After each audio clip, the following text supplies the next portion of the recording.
பாலக்காடு படகு விபத்தில் 22 பேர் பலியான துயர சம்பவத்தை யாரும் எளிதில் மறந்துவிட முடியாது.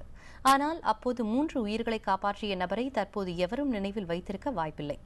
அத்தகைய தீரச் செயலை புரிந்த அவரது தற்போதைய நிலை மிகவும் பரிதாபத்திற்குரியதாக உள்ளது.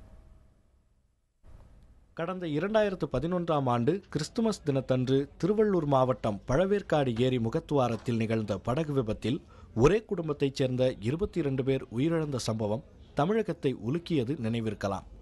அந்த விபத்தில் சிக்கியவர்களில் 3 உயிரை காப்பாற்றினார் இளங்கோ என்ற மீனவர். ஆனால் கால ஓட்டத்தில் அவரை அனைவரும் மறந்துவிட்டனர். சம்பவத்தின் போது படகு கவிழ்ந்து சேதமடைந்ததால் வாழ்வாதாரத்தை இழந்த அவரை இதுவரை எவரும் கண்டுகொள்ளவில்லை.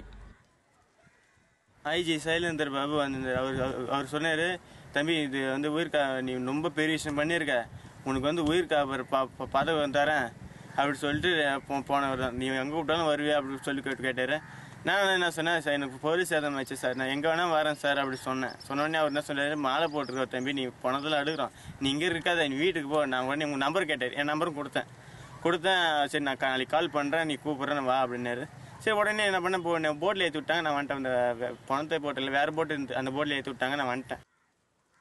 3 பேரை காப்பாற்றிய போது மெச்சி பாராட்டிய காவல்துறையினர் அப்போது அளித்த வாக்குறுதியை மறந்துவிட்டதாக ஆதங்கம் தெரிவிக்கிறார் மீனவர் இளங்கோ. போட்டு எதனா அரேஞ்ச் பண்ணான்னு சொல்லிட்டு 2 வருஷமா பார்த்துட்டு இருந்தோம். 2 வருஷமா இன்ன வரைக்கும் பண்ணலை.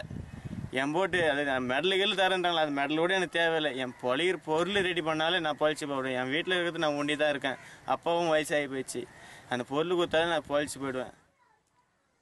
மீனவர் இளங்கோவின் தற்போதைய நிலை குறித்து திருவள்ளூர் மாவட்ட ஆட்சியர் வீரராகவ ராவை புதிய தலைமுறை தொடர்பு கொண்டு கேட்டபோது அவருக்கு மீன்பிடி படகு, வலை உள்ளிட்டவற்றை விரைவில் வழங்க நடவடிக்கை எடுக்கப்படும் என்று கூறினார். இளங்கோவின் வீரச் செயலுக்கு விருது வழங்குவது குறித்து அரசின் கவனத்திற்கு கொண்டு செல்லப்படும் என்றும் வீரராகவ ராவ் தெரிவித்தார். புதிய தலைமுறைக்காக செய்தியாளர் குழு.